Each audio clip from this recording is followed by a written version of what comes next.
Welcome back to the channel, Hobby-Wan Kenobi here. Well, today I am starting work on the Great Wall Hobby T-33A in 1/48 scale. There are two kits available by Great Wall Hobby. I chose this one because I have an almost unreasonable love for any paint scheme with ADC gray and white, and seeing that scheme with the blue accents all over the aircraft, well, it was a no-brainer. Alright, we start with the cockpit, which is a little bare. I started to construct the seats and found some unfortunate pin marks that would be visible. These were removed by filling with CA glue and sanding away. I also found a few more pin marks on the inside of the fuselage halves that would be visible as well. These were also sanded away. I started by painting the base of the cockpit parts.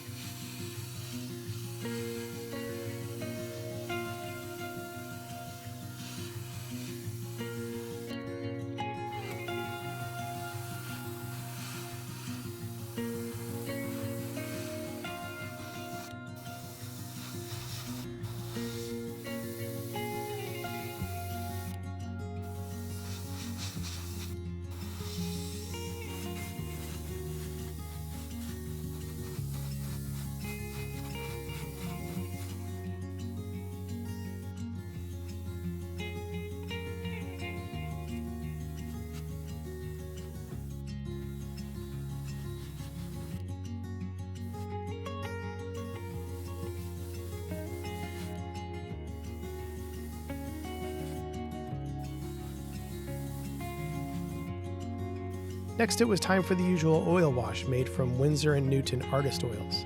I used black and white and thinned with terpenoid.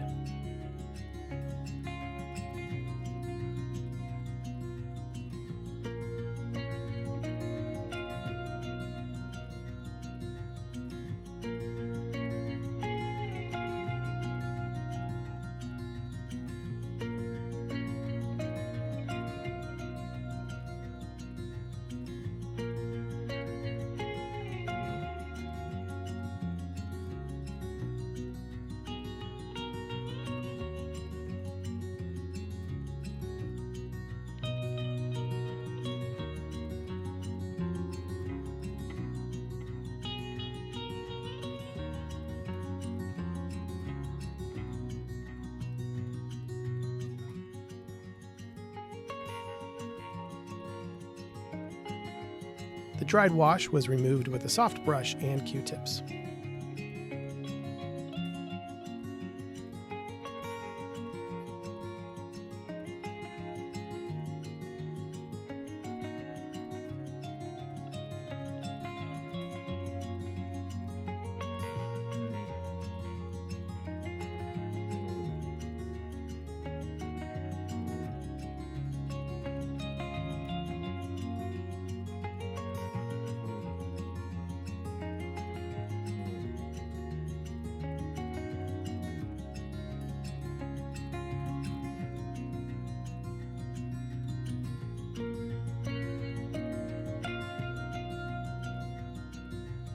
Everything then received a flat coat. Then I masked off areas to airbrush black on the side consoles. Great Wall Hobby has provided decals for the side consoles, but I almost always prefer to paint these areas myself.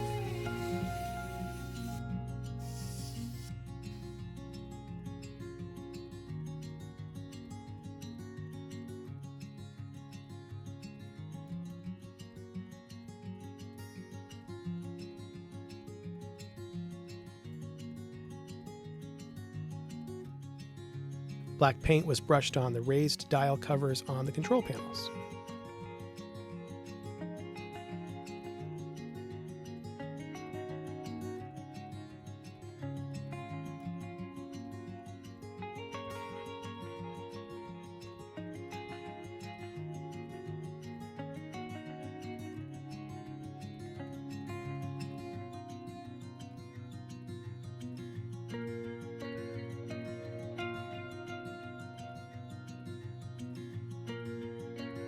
Light gray and white was applied to the tips of switches on the consoles.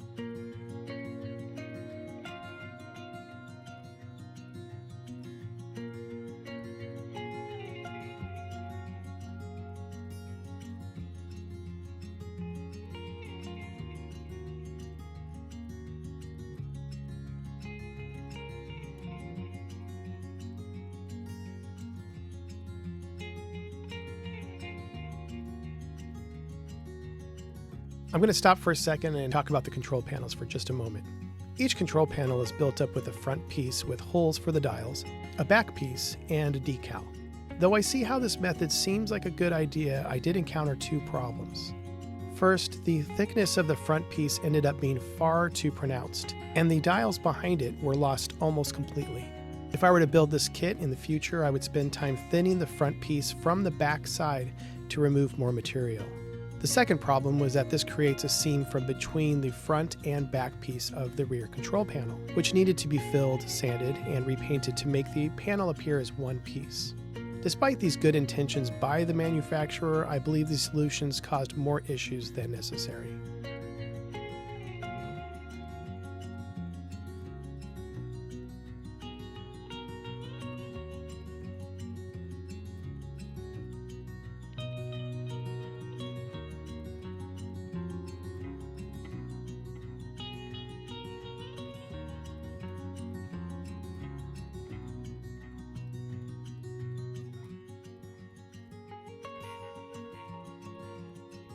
Microscale PVA glue was used to fill in the holes and dried clear to represent clear dial covers.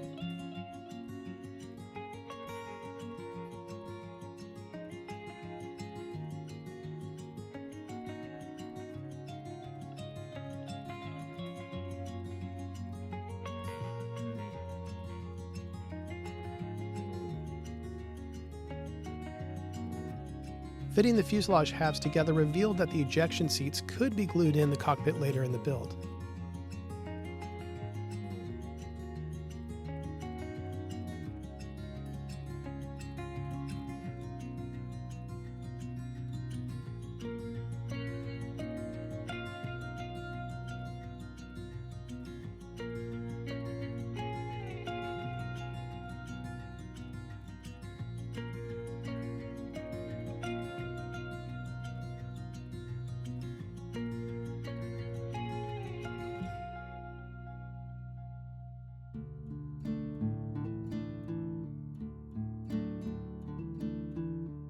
The fuselage halves were then dry fit to check for alignment of panel lines. Though the panel lines were okay, I decided to clip the alignment tabs to better and more freely ensure a good fit.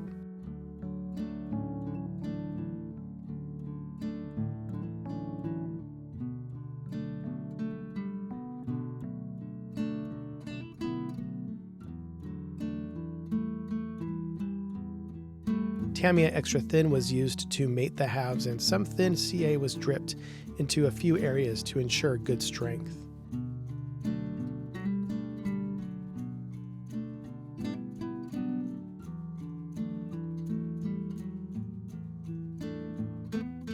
This moment, I would like to remind you to like this video if you're enjoying this content, and if you haven't already, please do subscribe.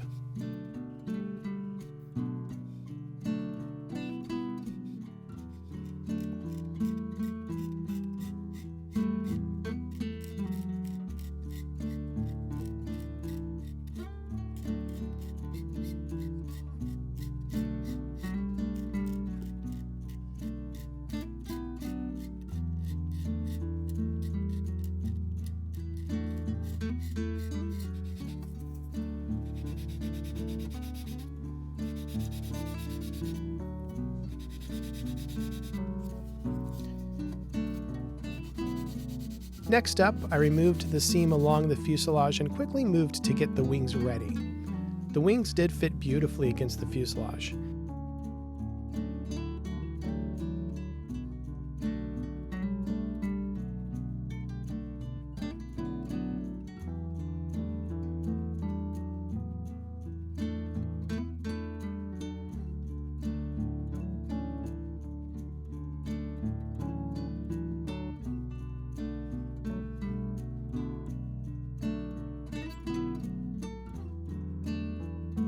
The intakes needed some work to get a good, clean fit. I could have slapped them on and sanded everything down, but I decided instead to just add a few shims so I wouldn't have to sand the area much at all.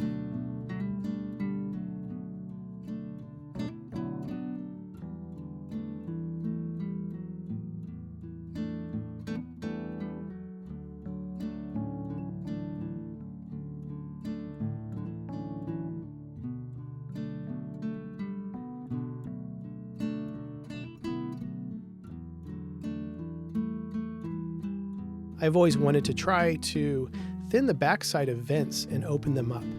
This aircraft had 3 vents along the bottom of the intakes, and this was really the perfect opportunity to try a little more realism in my models. I removed a lot of the plastic behind the vent. The plastic was so thin, in fact, that I was able to see light from the other side. I thinly sliced away the thin plastic from the center of each vent and cleaned the edges with a little sandpaper. I really love how these came out. The underside of the trailing edge of the wings had a seam that I couldn't find on the actual aircraft. The seam was filled with stretched sprue, filled with a little CA glue, and scraped away completely. Next, it was time to continue work on the ejection seats. The headrest of the ejection seats seemed awfully simplified and were missing a panel just under the cushion for the pilot's head. I added some plastic here to help both add accuracy as well as hide an obvious pin mark. The headrest was also missing a thin piece directly on top of the cushion. I added thin plastic here to correct this. I decided to scratch build my own seat belts with Tamiya tape and a PE buckle set. I coated each belt with a black primer, then shaped them in the seat in a natural manner. Then I secured them in place with CA glue.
I used Vallejo model color paints for the colors and added a bit of white to each color and created highlights to give them some realism.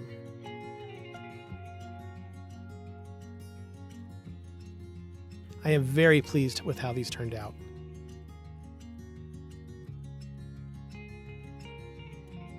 Finally, I shaped some plastic to create the ejection handles and painted them yellow. I found that many of these didn't have stripes, so I decided to just leave them that one color.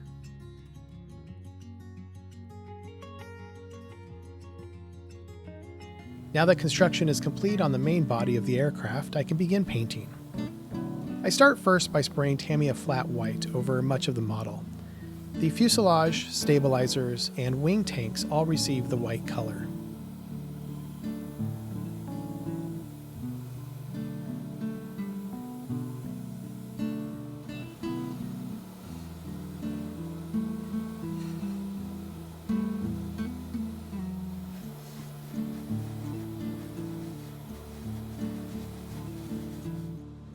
This color required a buildup of different coats until I was pleased that the color was completely opaque.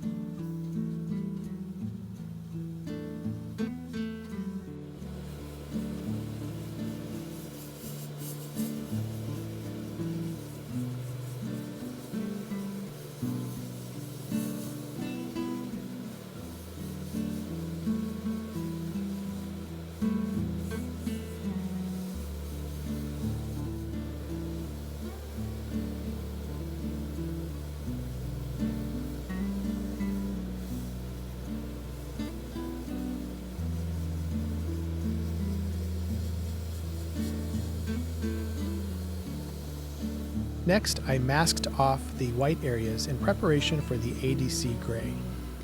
A quick note about the gray. The instructions incorrectly show that the tops of the wings are also white. However, references showed that the wings carry the gray all the way up to the blue line on the fuselage.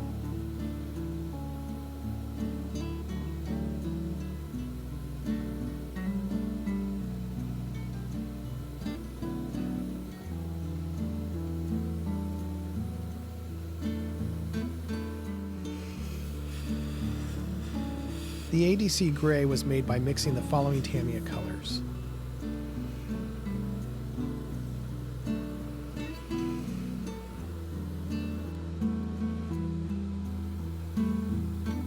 some doors were painted gloss red, along with the inside of the flaps, while the other doors were painted silver. Once dried, these areas were masked off, and the outside of all of the doors and flaps were also painted ADC gray. Next, it was time for one of my favorite moments of any build: removing the masking tape.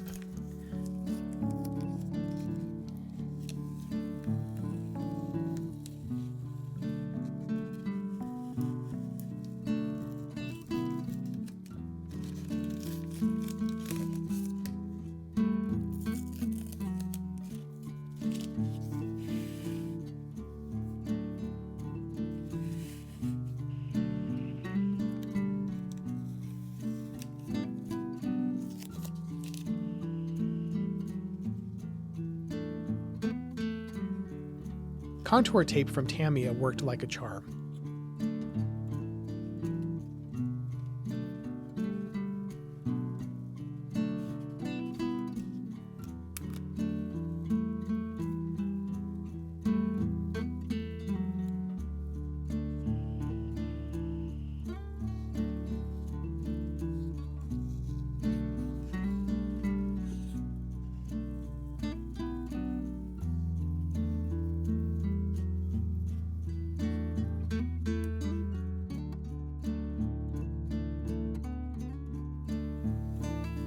Next, I masked off the areas around the interior of the wing flaps and sprayed a few coats of gloss red.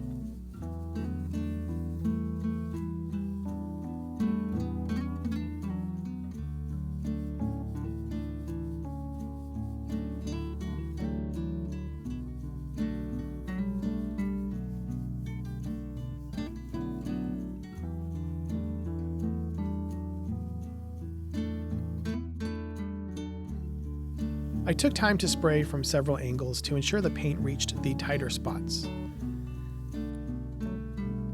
The actuators for the flaps were also painted red. Once again, tape was removed.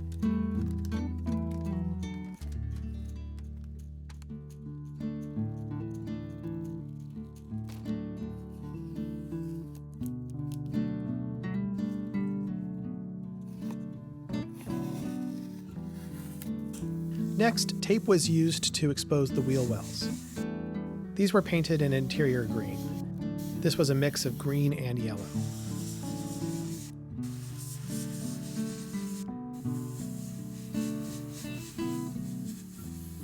Again, these areas had lots of little pockets and corners.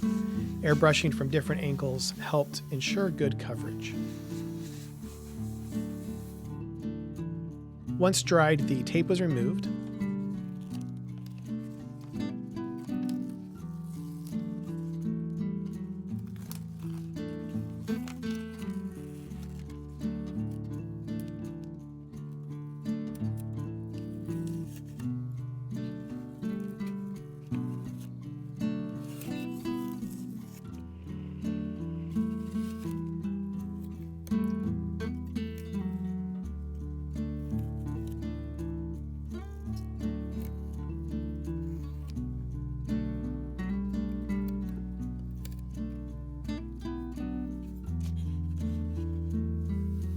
Next, contour tape was used to create lines along each wing tank and along the forward fuselage. These areas of the aircraft were painted black to reduce sun glare from distracting the pilot.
After I removed the masks, I realized that these areas would require a bit of touch-up. For the wing tanks, 2 lines were askew and I masked them again and sprayed the white to cover the mistakes.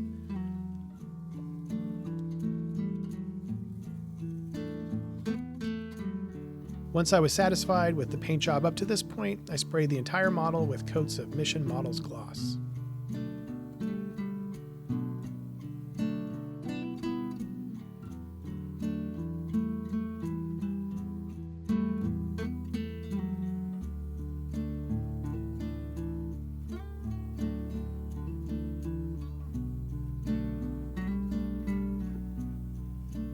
As mentioned in a previous video, I chose to depict the aircraft from Langley Air Force Base.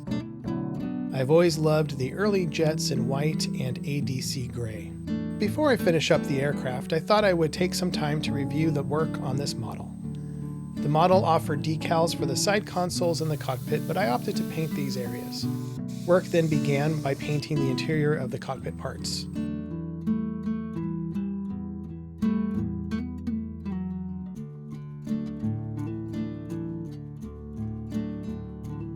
The seat belts were made from Tamiya tape and photo etch buckles.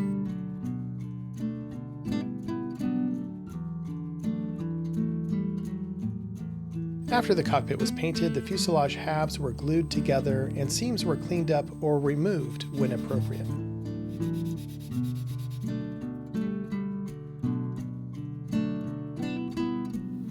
Painting of the exterior began with white, then everything was carefully masked and the ADC gray was airbrushed on.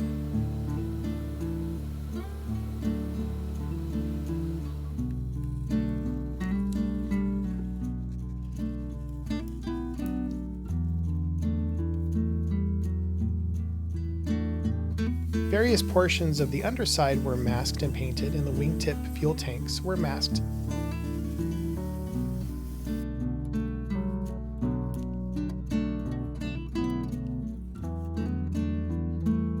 These were painted black, ostensibly to keep glare away from the pilot's view.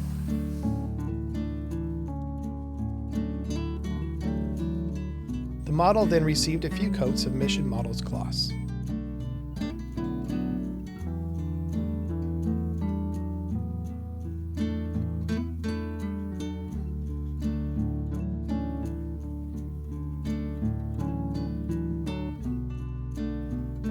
Now it's time to apply the decals.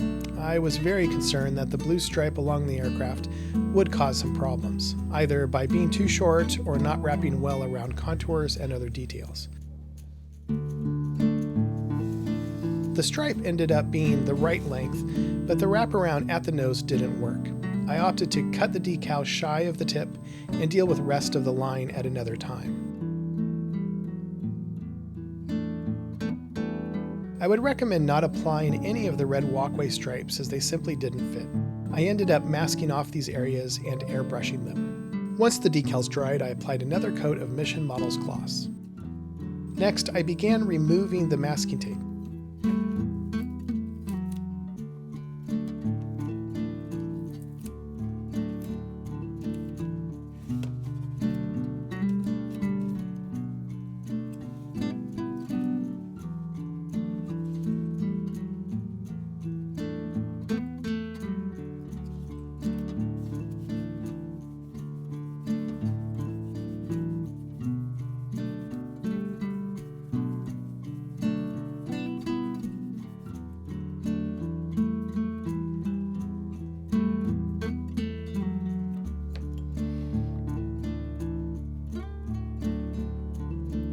I then used a toothpick to remove any paint that bled under the tape.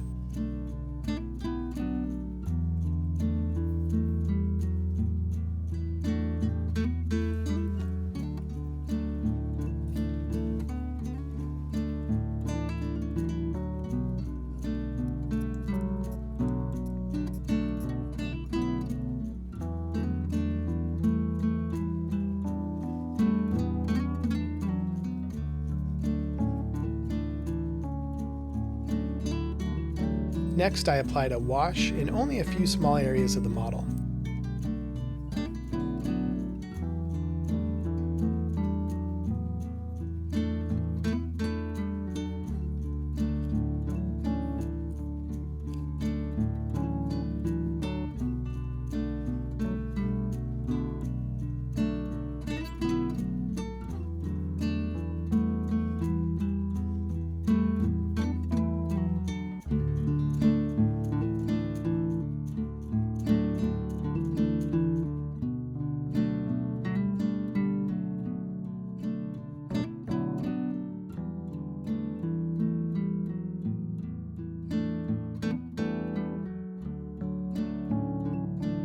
Once dried, the wash was gently removed with Q-tips and the model received yet another coat of gloss.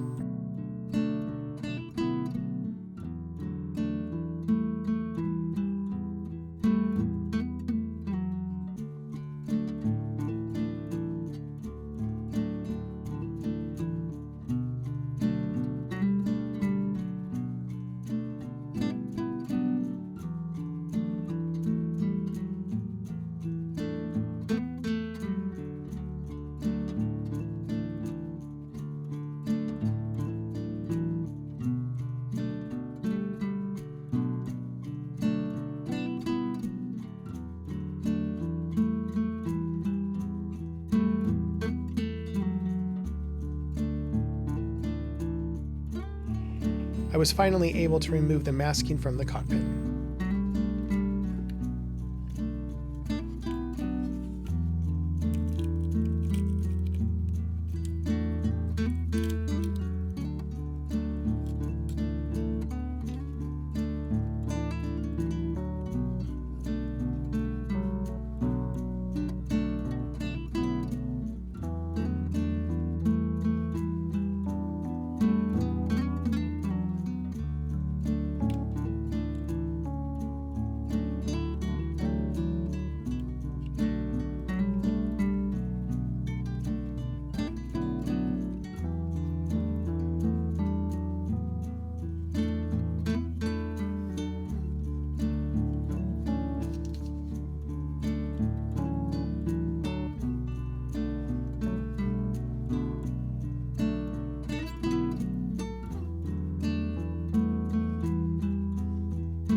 The seats were placed in the cockpit. And here she is. Overall, it was a nice kit. The cockpit was under-detailed, but the fit was really good and the model was quite enjoyable to build. Well, that's it for this one. Thank you so much for watching this video. If you enjoyed this content, please leave a like and subscribe, and I'll see you in the next one. Bye.